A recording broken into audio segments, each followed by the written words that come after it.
I'm the R6 lore guy, and we're moving into Operation High Stakes in Rainbow Six lore. Yesterday, Ubisoft dropped this animated cinematic for the new season, and in this video, I'm gonna not only break down this cinematic, but also this board which we see at the end of the cinematic, which is also in-game in the new updated assignment in Duelfront. There's a lot of different locations targeted on this board, some of which can even link to John Clark and potentially even Jack Ryan if they go down that route. I'm gonna have another video covering the full lore and bio of Denari, but in this one we're going to be looking at the cinematic where he is deployed from Nighthaven. So if you enjoyed the video, hit that like button, comment since it does help with the algorithm, and sub if you haven't, and let's get into this. So let's scratch the surface a little bit about who Denari is. Like I said, I'll do an entire bio video, but basically he has been with Nighthaven ever since Callie started to build up the team. Being referred to as a cunning mercenary, he was one of Callie's first picks for Nighthaven, and he has been her hidden enforcer ever since. Now that Callie and Nighthaven are in the center of the Keres Legion conflict, both from a contractual obligation to Rainbow, but Callie also wants to get back at Deimos and the Keres Legion as well. Remember, all of this started with them stealing Nighthaven's ordnance and using it to frame Nighthaven to look like Nighthaven were assassinating people linked to Rainbow. Although the Keres Legion's target is Rainbow,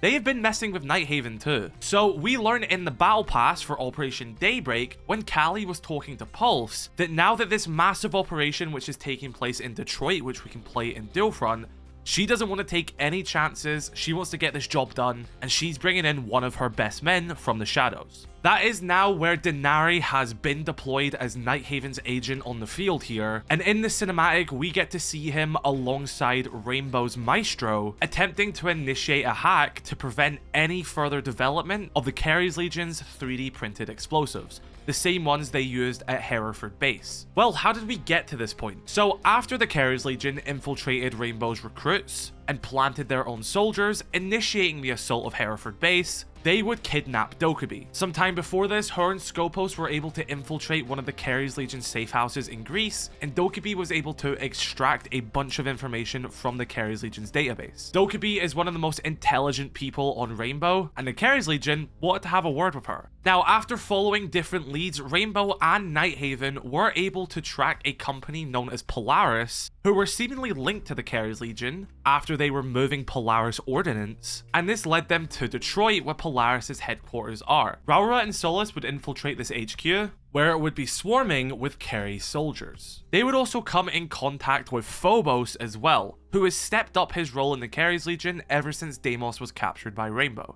The information that Raura and Solus would manage to extract here would lead to an abandoned district on the other side of Detroit, outside of the city center itself. This is where they would send in the Zeta team, consisting of Valkyrie, Raura, and Grim, on a reconnaissance mission to see if the Keres Legion had control of this area. Not only would they find traces of the Keres Legion, they would also learn that Dokkaebi was being held hostage here. That is when Rainbow operators and Nighthaven agents were sent in their masses to attempt to stop the Keres Legion once and for all, and also save Dokkaebi. That was our first assignment in Duelfront, where you rescue Dokkaebi. Dokkaebi would be successfully extracted, both from the help of her teammates, but as well from her own cunning skills. She would manage to find intel on the prototype that the Keres Legion were developing. These are the bombs that we can see them making in Duelfront, and it seems after her extraction, she would quickly begin developing a hack that would prevent any further production of these explosives. That is when we move into this animated cinematic where Denari and Maestro have been deployed,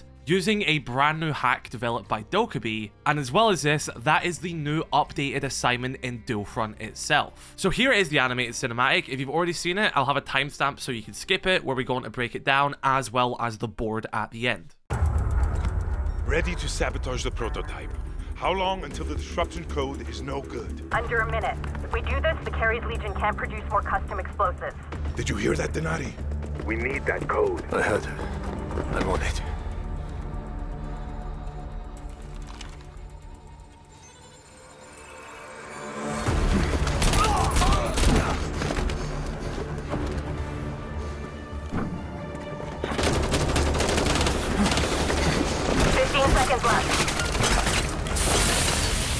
Now or never.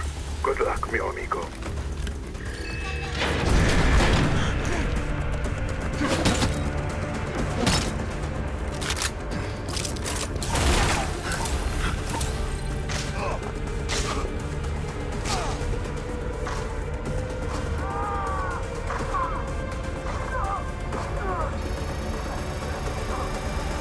Surveillance indicates more hostiles inbound. We need you Oscar Mike to Denari's location ASAP. Quite the show. But it's time to go now. Oh, My. Still work to do, mio fratello.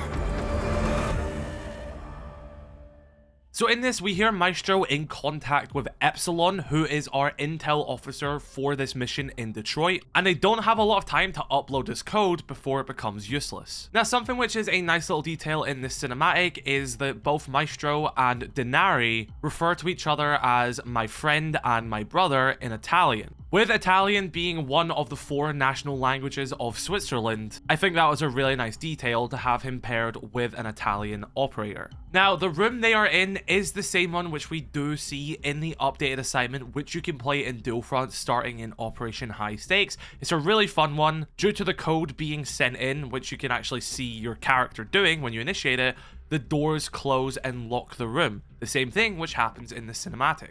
Also, a detail I think some people may miss is you can actually see an evil eye on the wall behind Maestro. I think that's just a nice little touch. Now, of course, we get to see Denari in action here using his trip connectors, which is, of course, the gadget he has in-game. But the big lore breakdown, the big part here, is the board that they find in this room. This board is also replicated in-game itself, where we get to see a much clearer image of it. The animated one is sort of just like a rough copy of it. We actually get to see this in-game on District, so let's break this down. So let's first start with all the coordinates which are on this board. Right, so this coordinate, which is on the east coast of the United States, points to Arlington, Virginia, specifically the CIA headquarters, which also isn't too far away from the Pentagon, but these coordinates specifically point at the CIA. And the reason why the CIA is so important here is, well, that's pretty much where Rainbow began. Rainbow was conceived by John Clark, who was a field officer with the CIA. Rainbow got the green light approval and backing of President Jack Ryan,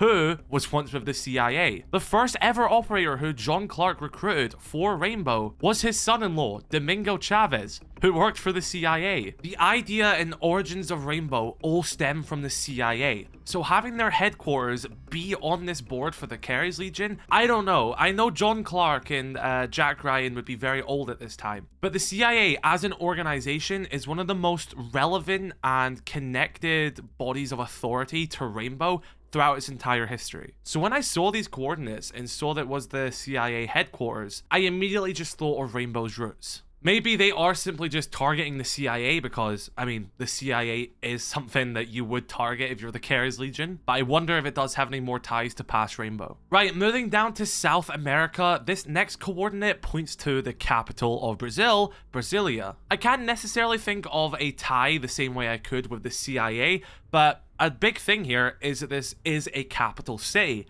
And what you're going to see with more of these coordinates are more capital cities targeted and pointed to. So I don't think Brasilia is being targeted because it has a necessary link to Rainbow. I have a feeling it's because it is a capital city. It's also the center of Brazil's government, as does most capital cities. So I feel like the Keres Legion are targeting capital cities because the government is there, so there's high value targets, and also because there's a big impact there as well. Continuing on with these other ones, which we can see across Europe as well, we have one pointing to Paris, the capital of France. We have one in London, the capital of the United Kingdom. We actually have 2 in the United Kingdom. The other one points to Hereford, which is where Hereford base obviously is, and that is also linked to the top where we can see the schematics of Hereford base and where Deimos was being held in the basement. So this would have been their plan for when they were going to assault Hereford base and free Deimos. We have another major capital city here with Oslo in Norway, keeping that trend going. Interestingly, Germany, they don't have Berlin listed, they actually have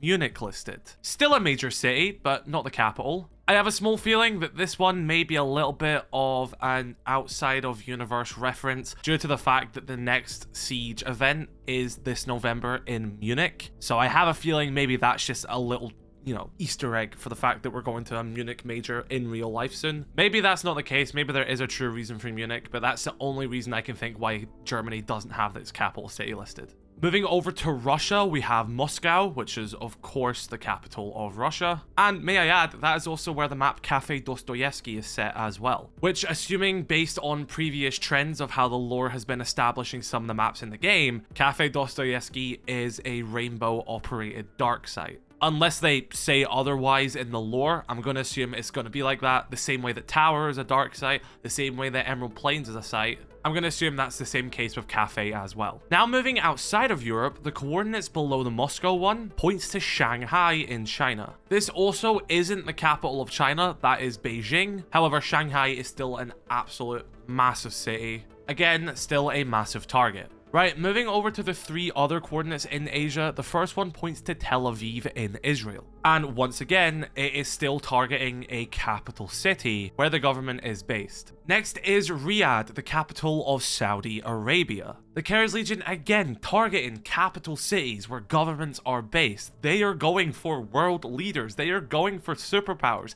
They are going for governments. I think this board is truly showing the threat the Keres Legion are posing. This continues once again with the next coordinates, which seem to be in Mumbai in India. This isn't the capital and the government isn't situated here, but it is the largest city in India. So the targets seem to be major cities with governments as well as densely populated large cities as well. The coordinates at the bottom below these 3 is in Pretoria, the capital of South Africa. And we have a final set of coordinates in the Oceanic region with Canberra, Australia's capital city, being listed. So hopefully those are all the accurate coordinates across this entire world map. If you feel like I've made a slight mistake or anything, then be sure to let me know, but I did try to do as much research as possible here to hopefully get them as accurate as possible. A lot of major cities, a lot of capitals across the world, those are some high value targets. Right, there is a bunch of dossiers at the bottom as well, taped to the screen. Going from right to left, we have Grim, Valkyrie, Solace, which has KIA written on it, and I'll explain that in a second, Raura, Dokkaebi, Smoke, and Sledge. Right, let's break all of these down in the same order. So we have Grim and Valkyrie, and they're sort of tied together as well. They were both on the Zeta team, and they were the ones who first pushed into Detroit on that reconnaissance mission. We next have Solace and Raura. Raura was also a part of that Zeta team. However, initially, her and Solace infiltrated Polaris, where Phobos would blow up the building. The reason why Solace has KIA question mark written on hers is that she was seemingly extracted after her and Raura escaped the building, as Raura then would go on with the Zeta team.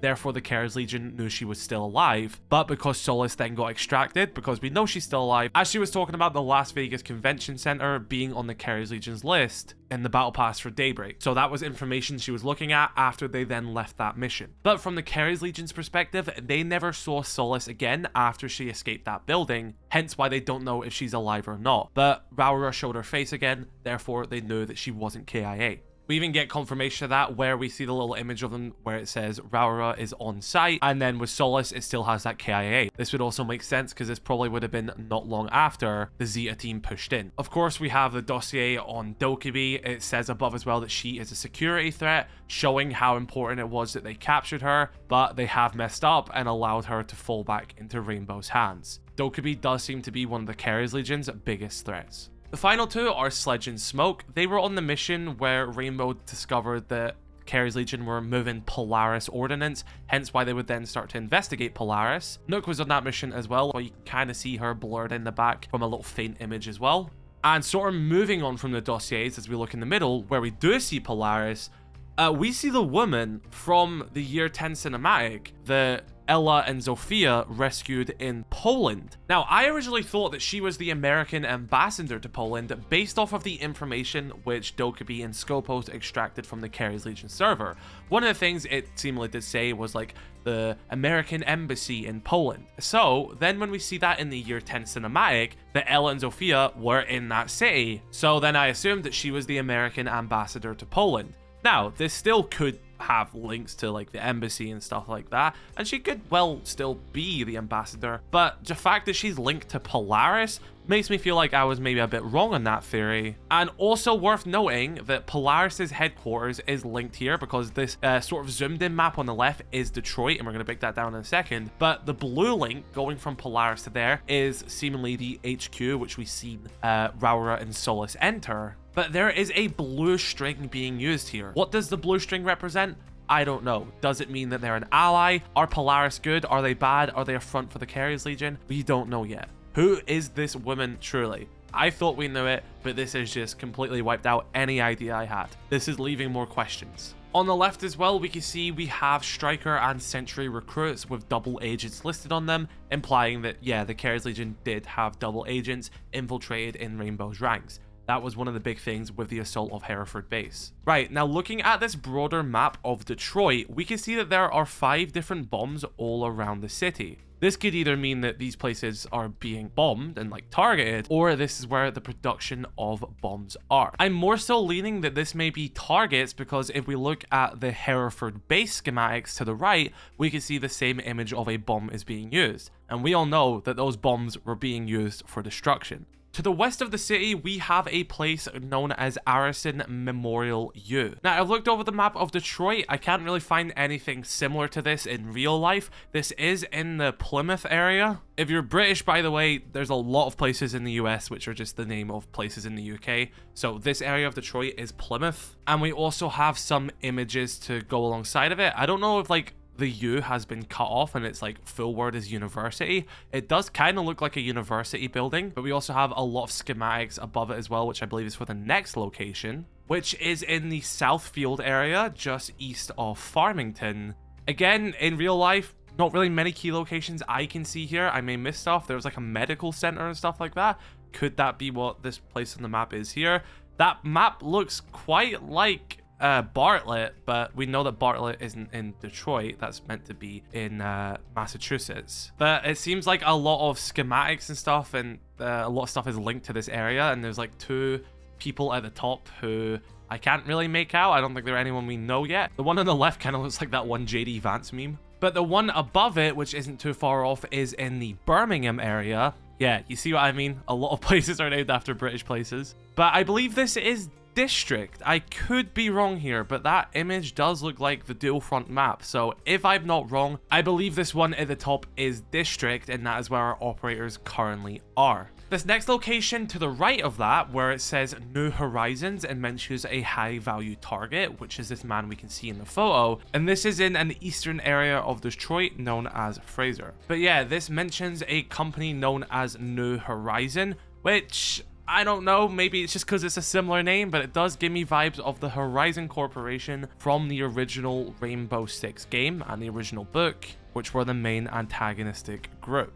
But this man, whoever he is, has been deemed a high value target by the Keres Legion. So that leaves this final bomb on the map in the south across the water. In this region, I think it's called LaSalle or LaSalle, but you can see in the image that this is connected to a riverside harbor, which is on the Detroit River. So with 5 major locations across Detroit being listed, many different capital cities and major cities across the world being targeted, and some high value targets, as well as whatever is happening with Polaris, that is the brand new Year 10 Season 3 board broken down, which you can find in this season's assignment of Dual Front. I recommend giving it a shot. It's really fun. I guess the only thing I didn't really look at on the board are just the blueprints and schematics of the bombs or the prototypes, but I don't really feel like there's much to gain from them. I think they're just there obviously to show, you know, blueprints of the bombs. I don't think there's anything we can really look deeper into them. But yeah, let me know your thoughts in the comment section below about this breakdown. Do you think I missed anything? Do you think I got anything wrong? And I'll let you know if we find any more information. So be sure to let me know your thoughts in the comment section below. Drop a like on this video if you did enjoy. Subscribe if you're new. Catch you all in the next video. I love you all. Stay safe. Have a good one.